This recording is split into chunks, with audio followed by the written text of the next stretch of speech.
नमस्कार साथियों, मैं प्रियंका गुप्ता लर्निंग टुगेदर पे आप सबका स्वागत करती हूँ। कैसे हैं आप सब लोग? तो जो हम लोगों की एजुकेशनल करंट अफेयर की क्लासेस चल रही हैं, उसमें आज जो टॉपिक रहेगा पेरिस ओलंपिक का। ये टॉपिक आपका एक बार हो चुका है, लेकिन किसी भी वजह से क्लास ये डिलीट हो गई थी। तो इसको हम लोग दोबारा से कर लेंगे, क्योंकि ये बहुत इंपॉर्टेंट टॉपिक है। जितने भी आपके टीचिंग एग्जाम्स हैं, ठीक है, यहाँ तक कि यूजीसी नेट लेवल तक की भी जो स्कीम्स है एजुकेशन से रिलेटेड, वो सारी आपको यहाँ पे करवाई जाएंगी। और उसको देखते हुए जो भी करंट अफेयर इम्पोर्टेंट है वो भी इंक्लूड किया जाएगा इसमें। ठीक है, तो ये क्लासेस इम्पोर्टेंट है। जो लोग भी देख रहे हैं वो शेयर करें, और जिससे कि जो लोग क्लासेस नहीं देख पा रहे हैं वहां तक क्लासेस पहुंचे और अपनी तैयारी कर पाए। ठीक है, तो यहाँ पे देखेंगे जो पेरिस ओलंपिक हुआ है 2024, इसमें भारत का क्या प्रदर्शन रहा, क्या क्या उपलब्धियां हैं और क्या क्या कुछ निराशाएं भी हाथ में लगी हैं। तो उन सबके बारे में देखेंगे।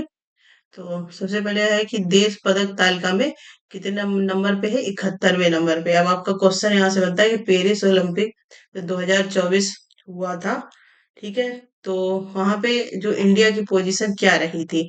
तो 71वें स्थान पे रहा था, जिसमें से 6 पदक हासिल हुए थे, एक रजत पदक था और 5 कांस्य पदक थे। ठीक है, इसी के साथ हम लोग आगे और देखेंगे। तो जो इम्पोर्टेंट लोग हैं जिन्होंने पदक हासिल किए, तो जिसमें सबसे पहले नाम आता है नीरज चोपड़ा का। तो पुरुषों की भाला फेंक में 89.45 मीटर, तो ये मीटर भी आपको याद रखना है, डायरेक्ट ये क्वेश्चन भी पूछा जा सकता है। ठीक है, में उन्होंने रजत पदक भी, उनकी सेकेंड पोजीशन आई थी। पहले आए थे पाकिस्तान के खिलाड़ी, जिनकी फर्स्ट पोजीशन आई थी। ठीक है, भारत के पहले 2 बार के व्यक्तित्व ओलंपिक पदक विजेता बने, और ये भारत के पहले हैं जिन्होंने ओलंपिक में पदक जीते हैं। ठीक है, इसका जो दूसरा नाम आता है मनु भाकर का। तो महिलाओं की 10 मीटर एयर पिस्टल और मिश्रित टीम एयर पिस्टल जो 10 मीटर की है, उन्होंने उसमें जो है कांस्य पदक जीता है। ठीक है, तो ये सबसे पहले क्वेश्चन बनेगा कि मनु भाकर किस स्पोर्ट से रिलेटेड है। तो कौन सा खेल खेलती है? Air pistol. ठीक है, और इन्होंने किसमें पदक हासिल किया? 10 मीटर की। एक तो इन्होंने सिंगल किया है, एक और मिश्रित किया है। मिश्रित किसके साथ किया है? सरबजोत सिंह के साथ कांस्य पदक, जिससे वह ओलंपिक शूटिंग पदक जीतने वाली पहली भारतीय महिला और एकल ओलंपिक में 2 पदक हासिल करने वाली पहली भारतीय महिला बनी है। ठीक है, तो ये क्वेश्चन यहाँ से काफी पूछा जाएगा। एक तो पूछा जाएगा कि कौन सा खेल से रिलेटेड है मनु भाकर, तो एयर पिस्टल, और कितने मीटर का उन्होंने एयर पिस्टल के खेल में उन्होंने पदक जीता था? तो 10 मीटर। ये मीटर भी आपको याद रखने हैं। इसके साथ सिंगल में तो अकेली वो खेली थी, और डबल में वो सरबजोत सिंह के साथ खेली थी, उसमें भी उन्होंने कांस्य पदक जीता है। तो वो भारत की पहली महिला ऐसी बनी है ना जिन्होंने एक ओलंपिक में 2 पदक हासिल किए हैं। ठीक है, तो इम्पोर्टेंट हो जाता है क्वेश्चन अपने आप में ही। फिर हम लोग बात करेंगे तीसरे जो है स्वप्निल कुसाले। तो पुरुषों की 50 मीटर राइफल 3 पोजीशन में कांस्य पदक इन्होंने जीता है। ओलंपिक में निशानेबाजी में भारत का सर्वश्रेष्ठ प्रदर्शन रहा है। ठीक है, इसके बाद है अमन सहरावत। पुरुषों की 57 केजी कैटेगरी फ्री स्टाइल कुश्ती में इन्होंने कांस्य पदक जीता है। इसके बाद भारतीय पुरुष टीम हॉकी की जो टीम है उसकी बात करेंगे।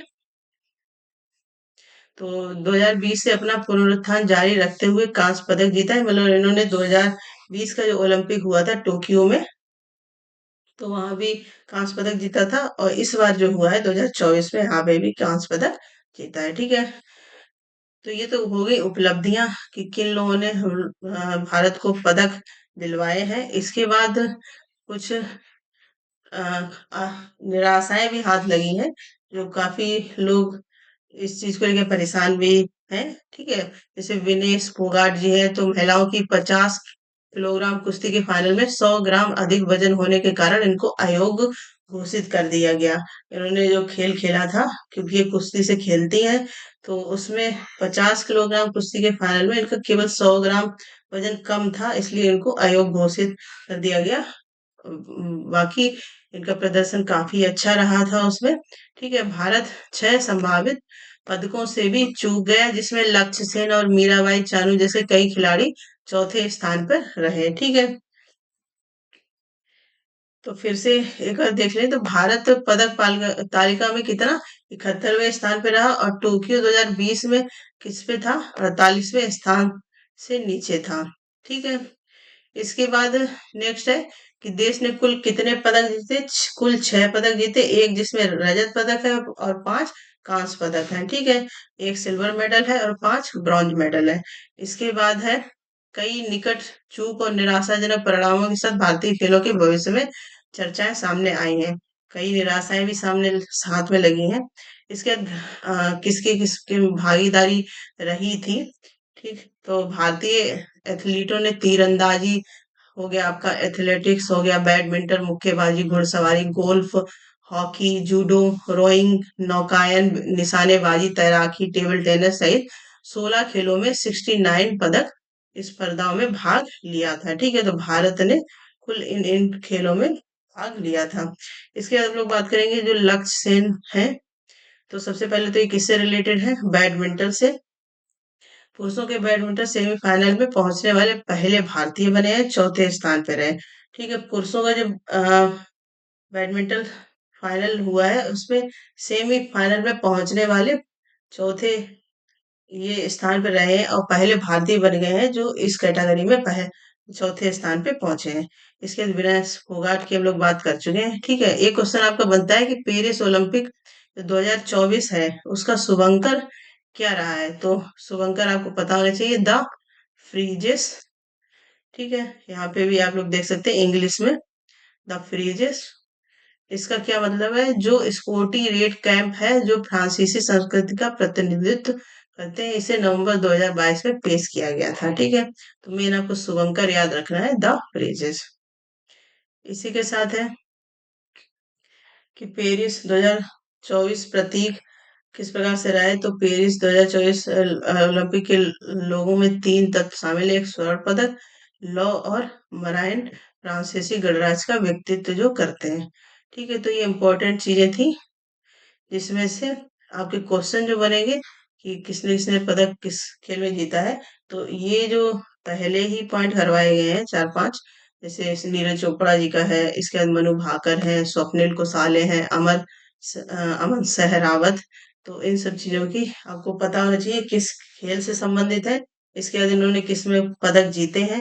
तो ये सारी चीजें ही आपको पॉइंट टू पॉइंट पता होनी चाहिए। ठीक है, तो छोटा सा टॉपिक था और ये इम्पोर्टेंट भी है, यहाँ से काफी क्वेश्चन, और ये ऐसा टॉपिक है यहाँ से आपका कोई भी एग्जाम है, टीचिंग का, नॉन टीचिंग का, हर जगह से ये यहाँ से क्वेश्चन बनेंगे।